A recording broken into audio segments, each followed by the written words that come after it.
Where are you? Are you sat in your car or on the bus making your commute to work? Just got home from dropping the children off at school. Or perhaps it's coming to the end of the day, you're doing those chores and settling down for the evening. And there's that thought, what do I want to do? Where do I want to go in my career? And that can be daunting, it can be overwhelming, because it could be the first time you're really thinking about yourself. And that can be hard. But that's what we're here to talk to you about in our podcast, about where do I start? I'm Sarah. And I'm Emma. And we're both careers advisors at Skills Jersey. So you might have been asked that question, what do you do? And it can feel really uncomfortable when you're not proud of what that is that you're doing, or you feel like you've kind of lost your professional or personal identity around your career. But it's moments like that that can really give that kick, that inner voice telling us that something needs to change around this. But that question again might come, just how do I even start around this area? So this is what our podcast is about. Let's get started. So hello everyone, welcome to episode 4 of Where Do I Start, the careers podcast brought to you by Skills Jersey. This episode we're delving deep into the Jersey labour market. Sounds scary? It's not. We're going to break it down today and just have a look at what that is. Yeah, the Jersey labour market. So it's important to know what's happening, because how can we plan if we don't know what's happening and what's out there? So that's what we'll be looking at today. So we are joined by 2 guests. So James Marshall from Hello. Statistics Jersey, who is a senior statistician at Statistics Jersey, and James Linder from PwC, economic consultant at PwC.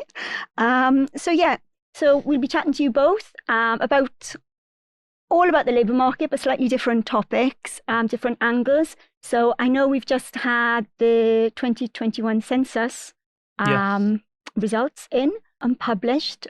So hopefully you'll be able to shed some light on what's happening in the Jersey labour market, what's happened over the last 10 years.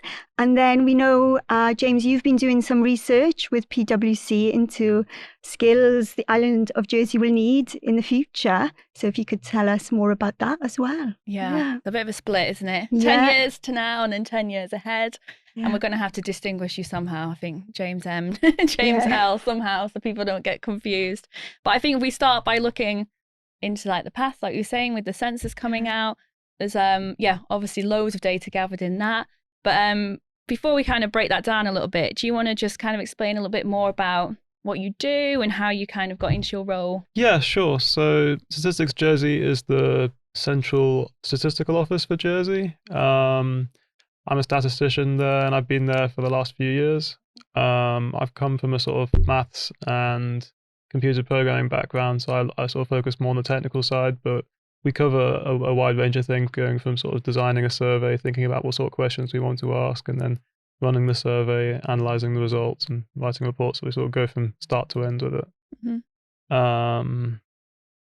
But yeah, lots of data, lots of information. Yeah. Brilliant. Yeah. Just as a bit of background, for Skills Jersey, one of the things that I really appreciated with my job was that they helped me by providing a master's in statistics while I was whilst I was working there. So that's sort of given me the sort of a good foundation in what I'm doing. Yeah. Well, that's really important to think about as well, continually taking those opportunities to upskill and gain more knowledge, more qualifications to adapt and change. And that's great. Yeah. Brilliant. So we kind of touched on the census. Obviously that was 2021. So that's kind of fresh. There's obviously a lot of data in that. Yes. So just when we think about that for the moment, what can you kind of just talk us through in terms of the employment data that's collected as part of that? What information is collected, and have there been, in terms of big changes or the key kind of findings that have come from it? Sure. So 10 years ago in 2011, 82% of working age adults aged 16 to 64 were economically active. That is in work or looking for work. In 2021, that was 84%, so slightly higher. Looking specifically at people who were working, 75% of working age adults were working in 2011, and that's increased to 81% of working age adults. And people who are looking for work, that was 6.4% in 2011, and it was 3.0% in 2021. However, we need to bear in mind that the question changed from being a single choice to multiple choice. So we're going to be looking at that in more detail in the full census report to provide some comparisons that are easy to take into account that change. One of the benefits of the census compared to the labour market report is that we're able to get data on people's individual jobs as well as the industries they work in. The occupational classifications run from level 1 through to level 4, with level 1 being elementary occupations, which require secondary school education, increasing up to level 4, which require degree level qualifications or an equivalent amount of experience. What key employment changes has the 2021 census revealed? Okay, so over the last 10 years, there's been a 36% increase in caring, leisure, and other services. And that was driven by a 46% increase in caring occupations. There was a 31% increase in professional occupations, that is the level 4 ones, which require a degree level qualification. A 10% increase in managers, directors, and senior officials. And the only large decrease was a 14% decrease in elementary occupations, those which only require secondary school qualifications. Looking at the different sort of sectors, looking in the labour market report, the biggest increase was in the education, health, and other services sector, which ties in with the change that we saw in the occupations in the census. There was a 32% increase in construction and quarrying, 21% in other business activities, and 17% in information and communication. And the only decrease was a 14% decrease in agriculture and fishing. Yeah, but that's what we're seeing though, isn't it? Those increasing caring roles, aging population. So the census is certainly, revealing the statistics to show what we're already talking about, the hard facts of those increases. Yeah, I think a lot of it sort of intuitively makes sense. So some categories that there's, you mentioned other a lot of the time. How do they get put together, the categories? How does that happen? For example, other professionals, was it? So there's the miscellaneous business activities sector, which covers off services provided to commercial businesses.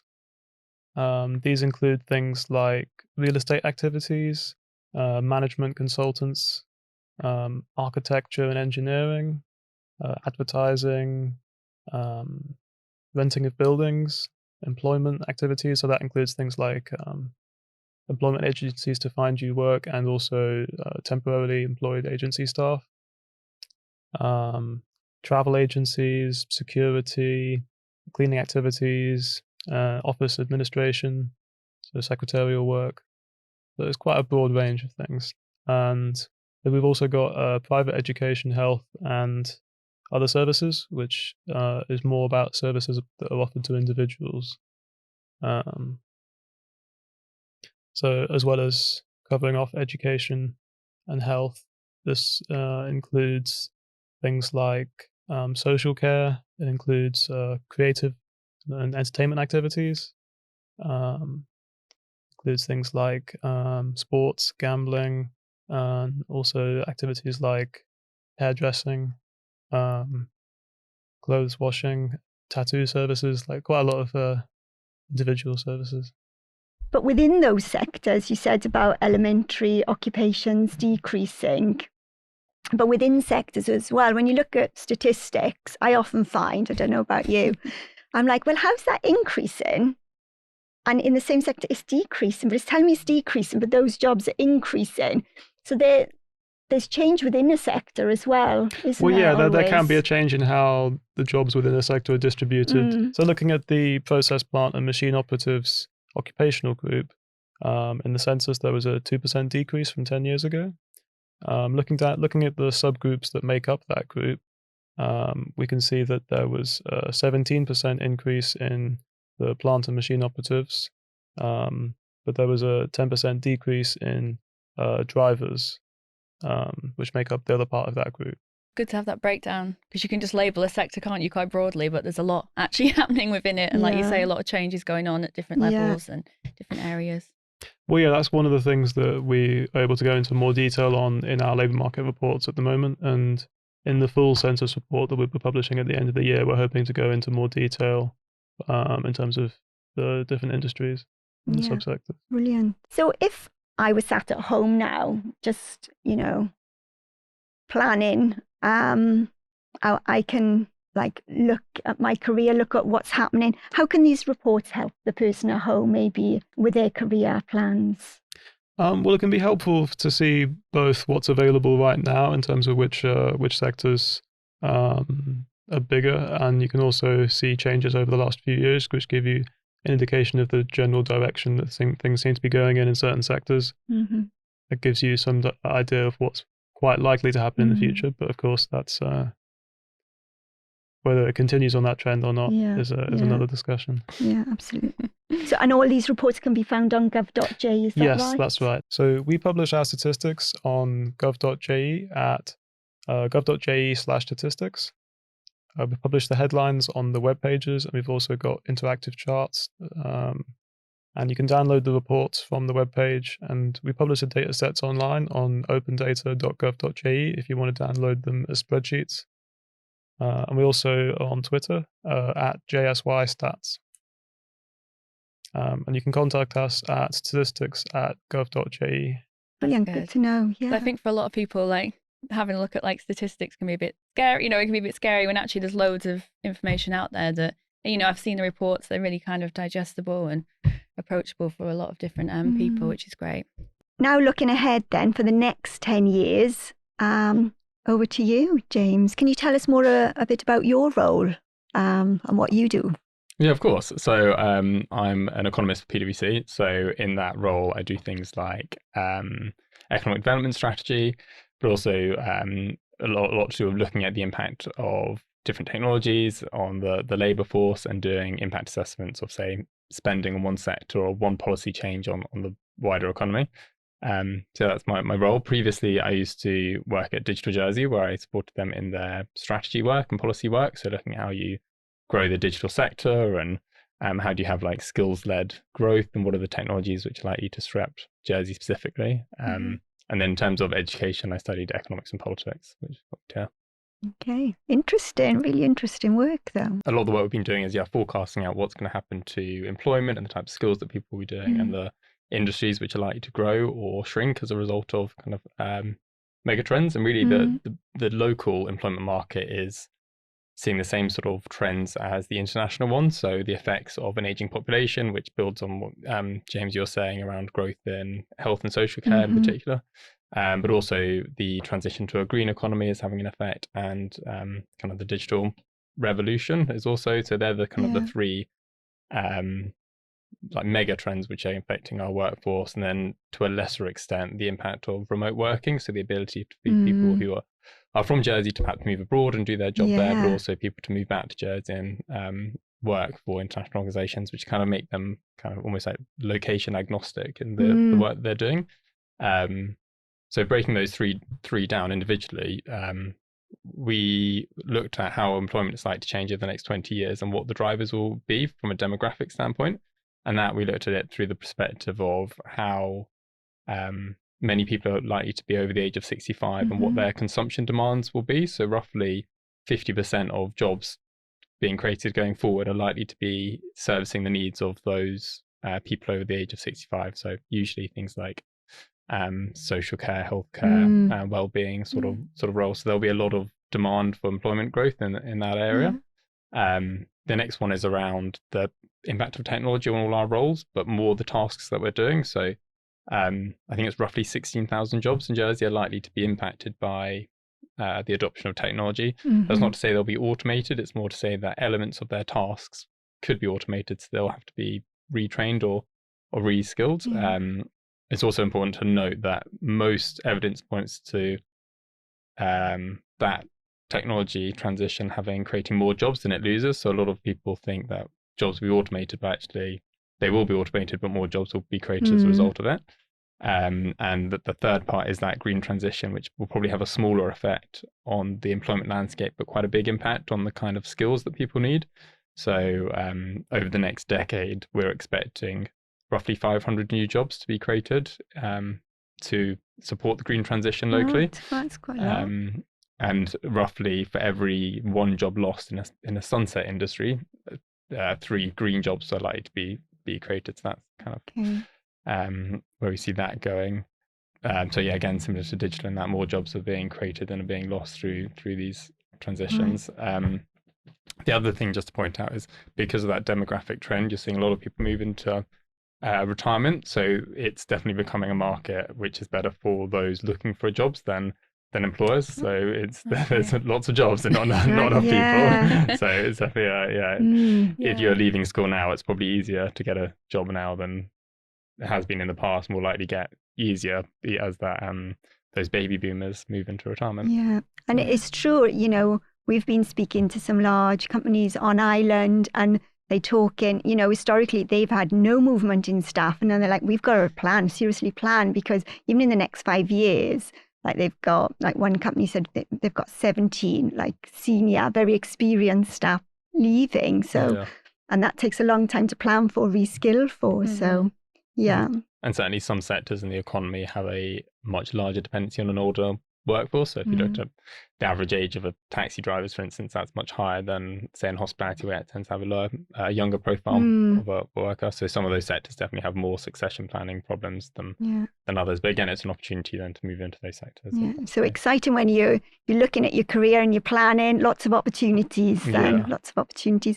And you mentioned green jobs. What would be kind of like some definitions of green jobs, would you say? Like when people hear the word green job, I know it's quite broad and it covers a lot, but could you give us some examples of what you mean by green jobs? We kind of put green jobs into 3 buckets. So the first one was producing and providing. So they're those ones at the who are enabling the green transition. So it could be solar panel installation people, or recycling specialists, or waste management, all those sorts of roles. And then the supporting ones are more like consultants. So you might have an organization like PwC or similar who might have a team of ESG specialists. So there'll be environmental specialists who'll be advising companies on sustainability strategies and carbon offsetting, all those sorts of things. And then the third one is enabling are people like ESG specialists and supporting are people like, for instance, if you were a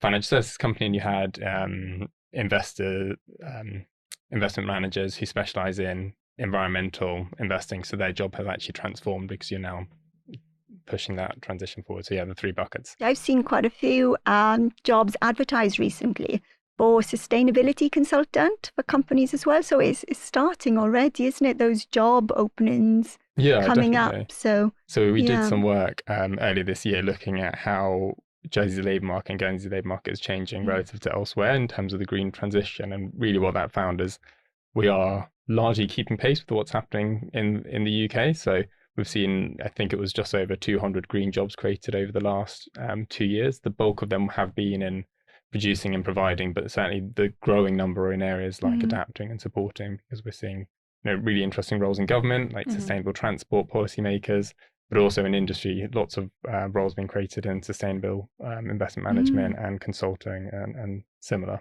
So it's definitely a growing area and likely to accelerate, particularly as regulations and requirements accelerate. You're likely to see a kind of green skills treated almost like digital literacy, like everyone will need a really basic understanding of the green economy and green technologies in order to actually perform parts of their roles, particularly in the finance industry, which will have to be compliant with certain regulations related to it. So excited. Changes are coming, opportunities are coming. Yeah, that's great. Yeah, and just going back to what you're saying about automation as well, when you're saying actually it's quite a positive spin on it, because I think that could be quite scary if you're reading or seeing something about, I don't know, computers are going to take over your job or something. You can read these horror headlines, but the fact you're saying that leads to like more creation, for every job that might be lost, automation, there's more that are created. So that's quite... Yeah. And they're more interesting. Well, think about it from the perspective that you're automating the routine and repetitive tasks, which allow people to free up capacity in there to do the things which add more value. So it could be actually business development, or it could be creativity, or the kind of applying your knowledge, as opposed to something which, frankly, technology can do better, like inputting data or something. Yeah. I think if we break it down, it seems scary, automation of roles, but actually it's been happening for a long time now, isn't it? When we think of how roles are done, even if you look on a construction site and how they are using machines and different technology. So it's been happening and people have adapted to it. So I think it's just important to remember, take those opportunities, continue to upskill, to adapt. And just keep taking those opportunities. Yeah, absolutely. And similarly, we asked James Marshall, where can people find, do they want to read more about the work you've been doing and this kind of information? Where can that be found? There are maybe 3 or 4 reports I'll probably point people into. So one was a labour market report produced by Digital Jersey a few years ago, which was really interesting because it looked at what were the top skills in demand locally, and what types of jobs were likely to be impacted by technology, but also which sectors have the highest level of technology adoption. So it was a really skills-led document. So that's one. The other one is our Green Jobs Barometer, the Channel Islands. That was talking about the green transition, the employment being created. So more of what I spoke about recently. And the third one is probably our, we did a jobs automation report called Upskilling the Channel Islands. Again, looking at the impact of that technology revolution in terms of how many jobs are likely to be automated, or could tasks be automated, but actual jobs not. So lots out there. Yeah. Lots to read. And then just a question for both of you as well that we've thought of. You know, you're both doing all this work, working really hard on the research and getting all the data and crunching it and writing these reports. So what kind of happens? Obviously, they're released publicly, but what kind of happens from there? Do they help inform government policy, or does it kind of, is that the dream, or what kind of happens once that's out there? And definitely, the results of official statistics are useful in and of themselves, and also used by government themselves in their policy planning for the future. They need to know how many people there are to know how big a hospital might need to be, how big roads, sewers need to be, how many schools we need, all those things. They need to know how many people there are, how many people of different ages. And that's also useful, for example, for charities that might want to know the number of people in certain demographics that they're looking to help. Yeah, definitely.